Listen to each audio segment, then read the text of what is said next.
Assalamualaikum warahmatullahi wabarakatuh dan salam sejahtera.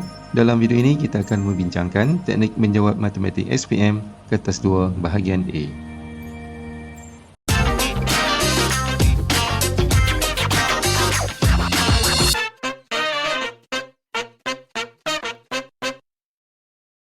Dalam video ini kita akan membincangkan soalan percubaan tahun 2021 dari MRSM.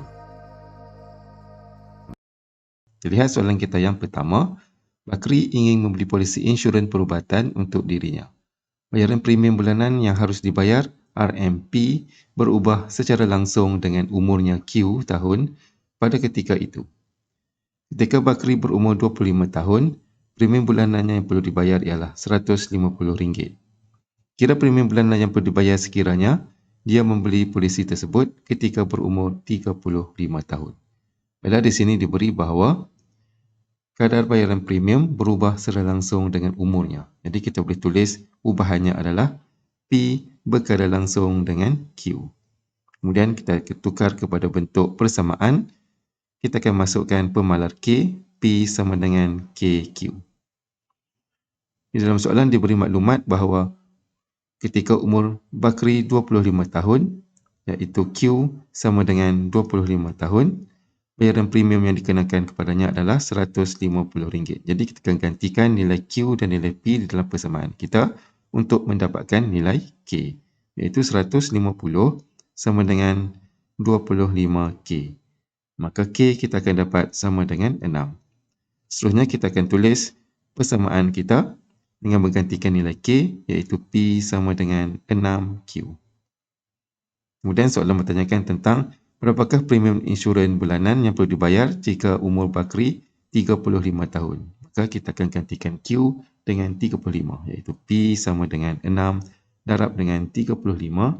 Kita akan dapat jawapan akhirnya adalah RM210. Seterusnya terlihat pula dari segi pemberian markah. Kita mendapatkan nilai K iaitu pemalar 1 markah. Kemudian kita gantikan nilai K di dalam persamaan kita 1 markah. Dan jawapan akhir kita 1 lagi markah. Dan markah keseluruhan untuk soalan ini adalah sebanyak 3 markah. Seterusnya terlihat soalan nombor 2. Jadual 1 menunjukkan bilangan pekerja 2 buah syarikat yang menerima suntikan vaksin A dan suntikan vaksin B di klinik sejahtera bagi mengelakkan penularan penyakit berjangkit. Syarikat Budi dan syarikat Bakti masing-masing telah membayar RM1,071 dan RM2,159 bagi suntikan vaksin tersebut. Kira harga bagi suntikan vaksin A menggunakan kaedah matriks. Jadi di sini kita akan menggunakan kaedah matriks. Sebelum itu kita kena keluarkan persamaan linearnya terlebih dahulu. Lihat untuk syarikat Budi, dia menggunakan 5 vaksin A dan juga 2 vaksin B di mana harganya adalah RM1,071. Jadi kita akan tulis 5A tambah 2B sama dengan RM1,071. Kemudian seterusnya untuk syarikat Bakti, dia menggunakan 3A tambah dengan 8B dan jumlah yang dibayar adalah RM2,159. Seterusnya kita akan tukar ke dalam bentuk matriks. Kita akan tulis 5, 2, 3, 8 didarabkan dengan A, B sama dengan 1071 dan 2159. Kemudian kita akan dapatkan A dan juga B, kita akan songsangkan matriks 2 darab 2 kita, iaitu 1 per A darab D itu 5 darab 8, tolak dengan 2 darab 3. Kemudian D dengan A akan bertukar tempat, 8 berada di atas, 5 berada di bawah. Kemudian untuk B, kita tukar tanda jadi negatif 2, C juga bertukar tanda jadi negatif 3. Dan darab dengan 1071 dan 2159. Seterusnya sampai ke tahap ini, kita akan terus menggunakan kalkulator kita. Pertama sekali kita akan tekan menu. Kita tekan A, kita dapatkan simultaneous equation, tekan 1. Kemudian masukkan unknown, kita tekan 2. Kita akan masukkan persamaan kita yang pertama, iaitu nilai A adalah 5 sama dengan, seterusnya 2 sama dengan, kemudian 1071 sama dengan. Seterusnya, persamaan yang kedua, 3 sama dengan, 8 sama dengan, kemudian 2159 sama dengan. Untuk mendapatkan jawapan, kita tekan lagi sekali sama dengan. Kita akan dapat itu nilai X, iaitu A kita adalah 125. Dan kita tekan sekali lagi untuk dapatkan Y ataupun B sama dengan 223. Kemudian di dalam soalan, dia bertanyakan tentang vaksin A. Jadi jawapan akhir kita adalah 125. Seterusnya kita lihat pada segi pemberian markah. Kita mengeluarkan persamaan linear, terdapat masing-masing satu markah. Kemudian kita susun dalam bentuk matriks, satu markah. Kemudian kita menggunakan matriks songsang satu markah dan jawapan akhir untuk A, satu lagi markah. Maka keseluruhan untuk soalan ini adalah sebanyak 5 markah. Seteruskan lagi dengan melihat soalan nombor 3. Raja 1 menunjukkan sebuah kuboid. Diberi bahawa isi padu kuboid itu ialah 840 cm padu. Cari nilai X. Di sini kita akan menggunakan rumus isi padu iaitu panjang darab lebar darab tinggi dan kita akan samakan dengan 840. Di sini kita akan ambil X tambah 5 darab dengan 3X tolak 11 darab dengan 7 sama dengan 840. Kemudian seterusnya kita akan kembangkan persamaan ini. Kita akan dapat 3X kuasa 2 tolak 11X tambah 15X tolak 55 sama dengan 120. Mana kita telah bahagikan 840 dengan 7 ini. Kemudian kita ringkaskan lagi persamaan kita untuk membentuk persamaan am bagi persamaan kuadratik. Kita akan dapat 3X kuasa 2 tambah 4X tolak 175 sama dengan 0. Kemudian kita akan melakukan kaedah pemfaktoran. Kita akan terus tekan kalkulator. Pertama sekali kita tekan menu, kita tekan A, kemudian kita tekan 2 untuk polinomial. Kemudian kita tekan 2 sekali lagi untuk degree. Kemudian kita akan masukkan nilai A kita iaitu 3 sama dengan, kemudian B 4 sama dengan, dan untuk nilai C negatif 175 sama dengan. Kemudian untuk dapatkan jawapan, kita tekan sekali lagi sama dengan. Kita dapat X yang pertama kita adalah 7. Tekan sekali lagi sama dengan, kita dapat nilai X yang kedua adalah negatif 25/3. Seterusnya kita akan masukkan nilai ini di dalam kurungan. Kita akan tulis X tolak 7. Kemudian untuk X yang kedua ada pecahan. Kita akan bawakan 3 itu menjadi perkali X. Kita dapat 3X tambah 25. Dan seterusnya kita akan pilih nilai X kita. Kerana kalau kita lihat di sini, nilai X ini mewakili panjang. Jadi panjang tidak boleh bernilai negatif. Maka jawapan akhir kita adalah 7. Seterusnya dari segi pemberian markah, kita mengaitkan 840 ini dengan isi padu iaitu panjang darab lebar darab tinggi, dapat 1 markah. Kemudian kita tulis dalam bentuk persamaan am 1 markah. Kita menggunakan pemfaktoran 1 markah dan jawapan akhir kita 1 lagi markah. Maka keseluruhan untuk soalan ini adalah sebanyak 4 markah. Seterusnya kita lihat soalan bernombor 4. Rajah 2 menunjukkan bilangan pelajar dan minat mereka dalam 3 genre novel. Diberi bilangan yang meminati fantasi sama dengan bilangan yang meminati misteri, kesatuan sejarah, pelengkap. Cari bilangan bagi unsur set semesta. Jadi di sini kita akan lihat iaitu bilangan F di sini itu fantasi sama dengan bilangan yang meminati misteri, kesatuan sejarah, kemudian pelengkap. Jadi pertama sekali kita akan lihat bilangan yang meminati genre fantasi iaitu F. Itu di sini kita ada 9, 2, 3 dan juga 3M. Kita akan tambahkan ke semua tu. Itu 2 tambah 3 tambah 9 tambah 3M. Kita akan samakan dengan bilangan M kesatuan S pelengkap. Pelengkap ini bermaksud selain daripada M dan juga S. Kita lihat di sini pada rajah. Sini adalah M dan sini adalah S. Jadi kita akan ambil bilangan yang selain dalam kotak ini, dalam set ini. Itu terdiri daripada 3M dengan 2M. Jadi sama dengan 2M tambah 3M. Kemudian kita permudahkan, kita akan dapat 14 tambah 3M sama dengan 5M. Maka kita akan dapat M sama dengan 7. Seterusnya, kita akan dapatkan pula bilangan unsur yang ada di dalam set semester. 7 ini bukan lagi jawapan akhir kita. Kita akan tambahkan semua unsur yang ada dalam set F, M dan juga S di sini. Kita akan tambahkan 18 tambah M ni kita gantikan dengan 7, tambah dengan 14 sebab 2 darab 7, tambah 2 tambah 3, tambah 9 tambah 21, itu 3 darab 7. Jadi bilangan unsur yang ada dalam set semester adalah 18 tambah 14 tambah 7 tambah 2 tambah 3 tambah 9 dan tambah 21. Kita dapat jawapan akhir kita 74. Kemudian kita lihat pula dari segi pemberian markah. Kita mengaitkan bilangan F dan juga bilangan pelengkap bagi M kesatuan S. Kita dapat 1 markah.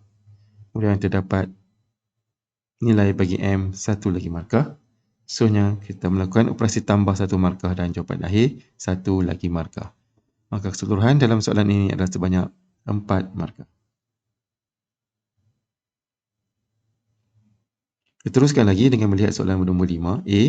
Nyatakan kontrapositif bagi implikasi berikut. Jika B tambah 1 lebih besar daripada 11, maka B lebih besar daripada 10. B tambah 1 lebih besar daripada 11 ini adalah perkara P. B lebih besar daripada 10 adalah perkara Q. Jadi untuk menulis kontrapositif, kita akan nyatakan jika penafian Q, maka penafian P. Jadi kita akan tulis pada ruang jawapan. Jika B lebih kecil sama dengan 10, maka B tambah 1 lebih kecil sama dengan 11. Di mana untuk kontrapositif, kita akan melakukan penafian. Di sini dia menggunakan simbol lebih besar, maka penafian ataupun berlawanannya adalah lebih kecil sama dengan. Kemudian kita kena tentukan adakah kontrapositif ini benar ataupun palsu. Dan jawapannya adalah benar. Selanjutnya untuk soalan B, tulis premis 2 untuk melengkapkan hujah berikut. Semua oktagon sekata mempunyai 20 penjuru. Kita lihat di sini, ini merupakan penghujahan bentuk 1 menggunakan perkataan semua di sini. Iaitu secara umumnya, premis 1 menyatakan semua A adalah B. Ini di sini, oktagon sekata adalah perkara A, mempunyai 20 penjuru adalah perkara B. Kemudian kita lihat kesimpulan, PQRSTUVW mempunyai 20 penjuru. Kita lihat di sini kesimpulan menyatakan 20 penjuru adalah perkara B. Dan PQRSTUVW adalah perkara C. Iaitu kesimpulan secara umum C ialah B. Maka untuk premis 2, kita kena nyatakan C ialah A. Iaitu kita akan ambil PQRSTUVW ialah oktagon sekata. Seterusnya terlihat pula dari segi pemberian markah. Untuk soalan A, kita nyatakan kontrapositif 1 markah dan nilai kebenarannya 1 lagi markah. Kemudian untuk soalan B, kita nyatakan premis 2 terdapat 1 lagi markah. Maka keseluruhan untuk soalan ini adalah sebanyak 3 markah. Seterusnya terlihat soalan bernombor 6. Raja 3 menunjukkan graf laju masa bagi satu objek bergerak selama 15 saat. Hitung A, kadar perubahan laju dalam meter per saat objek itu dalam 8 saat pertama. Kita lihat di sini pada raja, kita ada masa 0, masa 12 dan masa 15. Dan di sini tidak ditunjukkan masa 8 saat yang pertama. Jadi bagaimanakah kita nak dapatkan kadar perubahan laju? Merupakan kecurunan bagi graf laju masa. Jadi kalau kita andaikan 8 berada di sini, kita akan cari kecurunan garis ini. Dan kalau kita lihat, ini merupakan garis lurus bermula daripada masa 0 sehingga masa 12. Jadi ini bermaksud kecurunannya adalah sama sahaja. Jadi untuk menjawab soalan ini, kita boleh ambil pada masa 12 saat. Iaitu kita akan ambil laju akhir tolak laju awal bahagikan dengan masa. Di mana laju akhirnya adalah 18, laju awalnya adalah 24. 18 tolak 24 dan dibahagikan dengan 12. Kita akan dapat jawapan kita adalah negatif 1/2. Seterusnya untuk soalan B, jarak dalam meter yang dilalui oleh objek itu bagi 3 saat terakhir. Kata kunci di sini adalah jarak. Dan untuk mendapatkan jarak bagi graf laju masa, kita akan dapatkan luas di bawah graf. Untuk 3 saat yang terakhir, kita lihat bentuknya adalah segitiga. Jadi kita akan dapatkan luas segitiga ini. Itu kita akan tulis 1/2 darab dengan tapak darab dengan tinggi. Dan kita akan dapat 27. Kemudian terlihat pula dari segi pemberian markah. Untuk soalan A, nyatakan langkah pengiraan 1 markah dan jawapan akhir 1 markah. Untuk soalan B, langkah pengiraan 1 markah, jawapan akhir 1 lagi markah. Markah keseluruhan untuk soalan ini adalah sebanyak 4 markah. Kita teruskan lagi dengan melihat soalan bernombor 7. Raja 4 menunjukkan carta palang bagi bilangan pelajar yang menyertai kelab matematik di SMK Indah. Di sini ada pelajar perempuan dan juga pelajar lelaki. Soalan A, seorang pelajar dipilih secara rawak dari kelab matematik. Hitung kebarangkalian bahawa pelajar yang dipilih adalah pelajar perempuan. Jadi peristiwa kita di sini adalah pelajar perempuan. Kita kena dapatkan bilangan pelajar perempuan per dengan keseluruhan pelajar. Kita lihat pelajar perempuan yang berwarna merah. Untuk pagi, sesi pagi, kita ada 60. Kemudian untuk sesi petang, kita ada 50. Manakala untuk lelaki, untuk sesi pagi di sini, kita ada 40. Dan untuk sesi petang, kita ada 20. Jadi untuk soalan A, kita akan ambil bilangan pelajar perempuan per dengan keseluruhan pelajar. Untuk bilangan perempuan, kita akan dapat 110 per dengan jumlah keseluruhan pelajar 170. Dan inilah jawapan kita. Dan kalau kita nak permudahkan pecahan ini pun boleh, kita akan boleh tulis 11/17. Seterusnya soalan B, 2 orang pelajar dipilih secara rawak dalam kalangan pelajar perempuan. Hitung kebarangkalian bahawa kedua-dua pelajar yang dipilih itu adalah dari sesi pagi. Kali ini, ruang sampel kita adalah pelajar perempuan sahaja, iaitu seramai 110 orang. Kemudian peristiwa kita adalah sesi pagi. Kita lihat sesi pagi, dan kita lihat di sini, untuk perempuan sesi pagi kita ada 60 orang. Jadi kita akan ambil 60/110. Kemudian, pelajar yang kedua juga adalah pada sesi pagi. Kita akan darab 59/109. Apabila kita dah ambil seorang pelajar, bermaksud bilangannya akan berkurang sebanyak 1. Jadi kita akan tulis 59/109. Kemudian kita terus tekan kalkulator, kita akan dapat kebarangkaliannya adalah 354/1199. Seterusnya terlihat soalan C. 2 orang pelajar dipilih secara rawak dari sesi petang. Hitung kebarangkalian bahawa sekurang-kurangnya seorang pelajar lelaki dipilih. Ruang sampel kita adalah pelajar sesi petang. Kita lihat di sini untuk sesi petang, kita ada 70 orang. Kita akan pilih dalam kalangan 70 orang tersebut dan kita kena dapatkan sekurang-kurangnya seorang lelaki. Kita boleh katakan begini, pilihan pertama adalah lelaki dan pilihan kedua juga adalah lelaki. Ataupun kita boleh pilih pelajar pertama adalah lelaki dan pelajar kedua adalah perempuan. Atau pelajar pertama adalah perempuan dan pelajar yang kedua adalah lelaki. Ini merupakan kombinasi yang boleh kita pilih. Jadi di sini kita akan melakukan operasi darab dan juga operasi tambah di sini. Selain daripada itu, kita juga boleh dapatkan jawapan ini dengan satu lagi cara, iaitu kita akan ambil 1, kita akan tolakkan dengan perempuan dan perempuan. Satu ini bermaksud keseluruhan pelajar. Kemudian kita tolak dengan perempuan dan perempuan bermaksud tidak ada lelaki pun yang terpilih. Jadi cara yang kedua ini adalah lebih ringkas. Jadi kita akan tulis 1 tolak dengan kebarangkalian pelajar perempuan ada 50 orang per dengan 70. Kemudian bila kita dah dapatkan 1, dia akan berkurangan jadi 49 per 69. Kemudian kita tekan calculator, kita akan dapat 34 per 69. Seterusnya terlihat dari segi pemberian markah. Untuk soalan A terdapat 1 markah. Untuk soalan B, langkah pengiraan 1 markah dan jawapan akhir kita 1 lagi markah. Seterusnya untuk soalan C, langkah pengiraan 1 markah dan jawapan akhir kita 1 lagi markah. Dan markah keseluruhan untuk soalan ini adalah sebanyak 5 markah. Seterusnya terlihat soalan bernombor 8. Pelajar 5 menunjukkan pelan, pandangan hadapan dan pandangan sisi bagi 2 prisma yang digabungkan. A.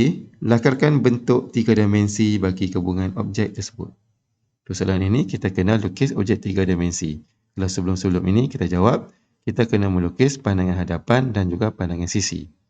Jadi kali ini, dia terbalik pula. Kita kena nyatakan apakah bentuk 3 dimensinya. Kita lihat di sini.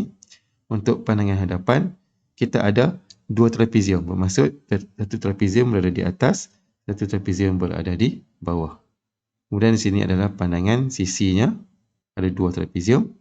Kemudian pandangan pelan, kita lihat, ada garis putus-putus.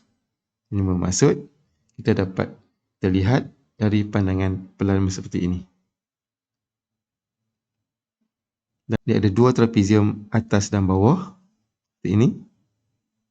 Dan kita lukis dalam bentuk 3 dimensi seperti ini, masing-masing.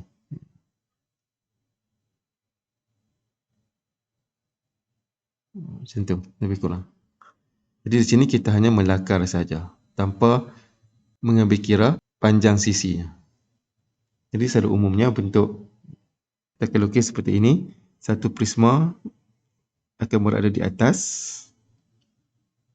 Kita lukis dalam bentuk 3 dimensi. Seperti ini.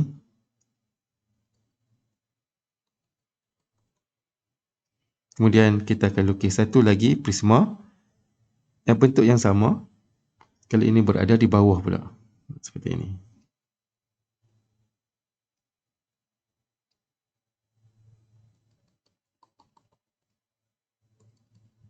Macam ni lebih kurang.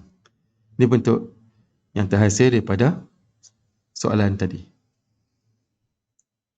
Lalu seterusnya terlihat soalan B.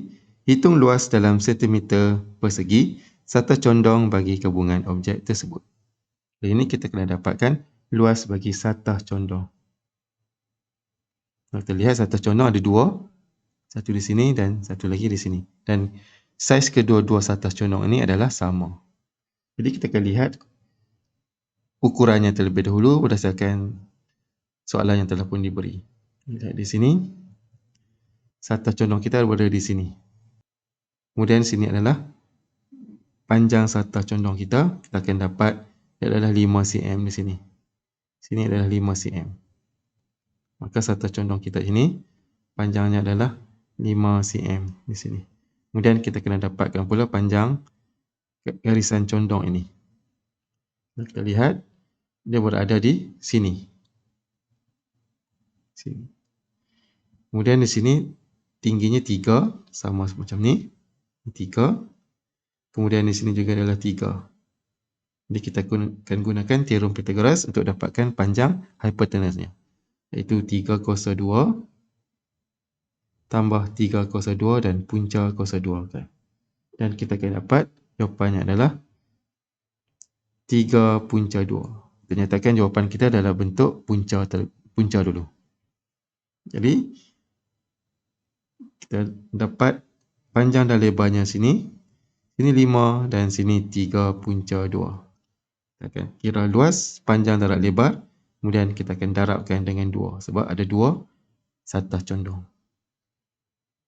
iaitu 3/2 darab 5 dan darabkan dengan 2.